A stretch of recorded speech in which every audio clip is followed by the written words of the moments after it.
Last week, I took the dogs out to their favorite field to run. We've had a lot of rain lately, and the dogs were a bit frustrated staying inside. So I donned my rubber boots and raincoat, and off we head in what used to be my nice little silver SUV. They ran and played, and then the temperature dropped quickly, and the rain started again. I say to the pups, "Back in the car," to which they're supposed to run and jump in the back and snuggle down in their little blankets. Luna does as she's told, and I look back to see where Toby is, and he evidently understood "back in the car" to mean jump in the mud puddle. I finally get him out of the puddle and say, "Bad dog," which apparently means play stick. I'm beginning to understand his language, and the process really isn't very fun. At least for me it isn't. Toby seems to be having a fine time with the communication gap. As I'm going through towel after towel, trying desperately to save my poor little car from the mud-encrusted dog, I come to see this whole experience as a life lesson in communication. I have to ask myself, who really was responsible for clear communication? It wasn't Toby's job. In admissions, we sometimes get so far into our own world that we tend to use a language all our own, whether that be our corporate terms or that of the industry we train for. I remember the first time years ago that I stepped into a training session for an IT certification school. I, as the trainer, found myself completely confused and a bit intimidated by the A+, MCSE, Net Plus acronyms that were so casually thrown about. A long night with my new best friend Google prepared me for the next day of training. However, my thoughts kept coming back to the prospective students. Were they also confused and intimidated? I listened to an admissions representative bandy about his word of the day during a week of training. I'd guess 90% of the people he spoke with didn't know the meaning of most of them. Sure, he felt smarter, but how did the customer feel hearing the term asynchronous training methodology without further explanation? What happens when we use words that are only a part of our corporate culture? Are we excluding them when they feel they don't speak our language? Or even when we refer to organizations within our profession or the education industry in general? Why would they have a knowledge equal to ours? When speaking with our prospective students, always remember to communicate in a way that ensures that they will fully understand what is meant. Reevaluate the phrases, the acronyms, etc. that have become a part of your world.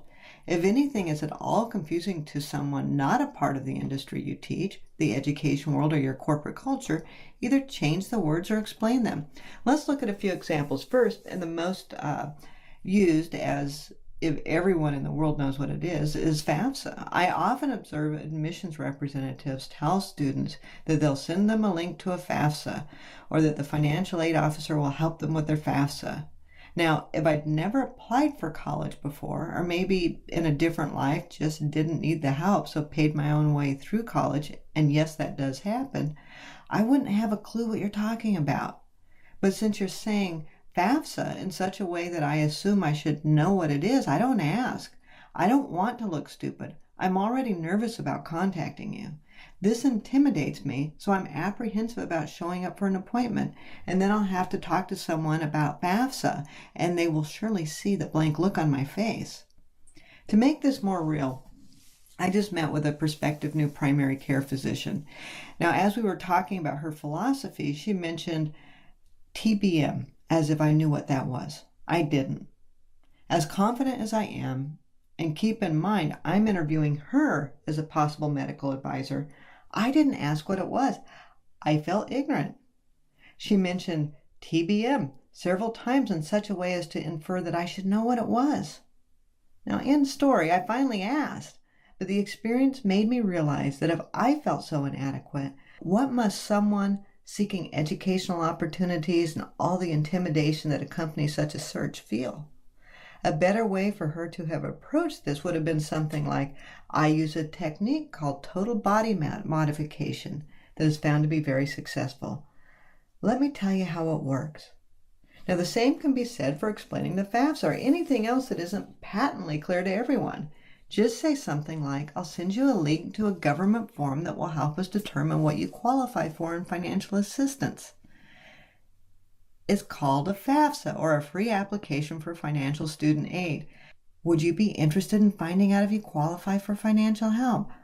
Our goal is to make it so clear, yet not condescending, that anyone hearing you talk about it will have a full understanding and feel comfortable asking questions if they need further clarification. Keep in mind, we need to keep coming back to what it means to them.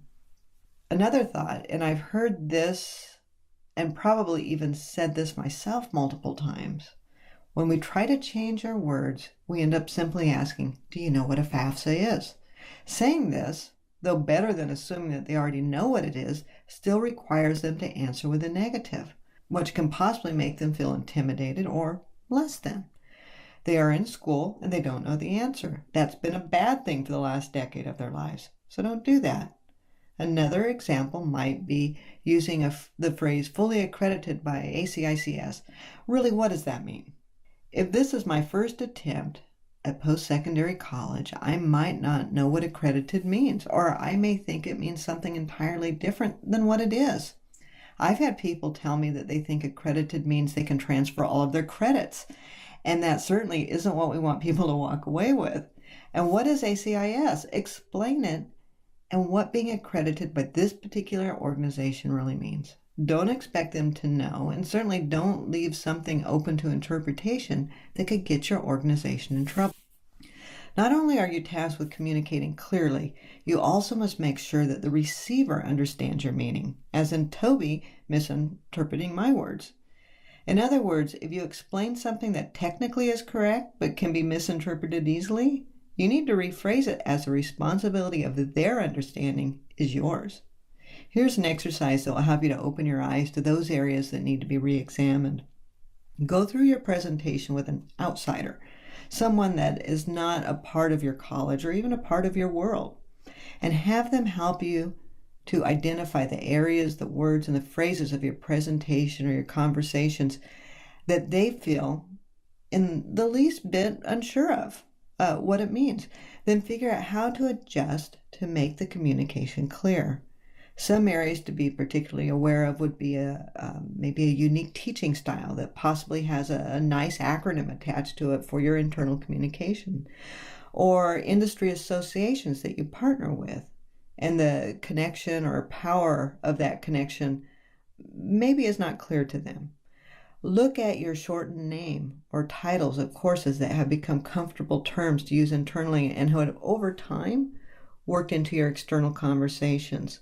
There are plenty of areas to explore. Be thorough and clear and concise. Ultimately, their ability to understand your message, it's on your shoulders.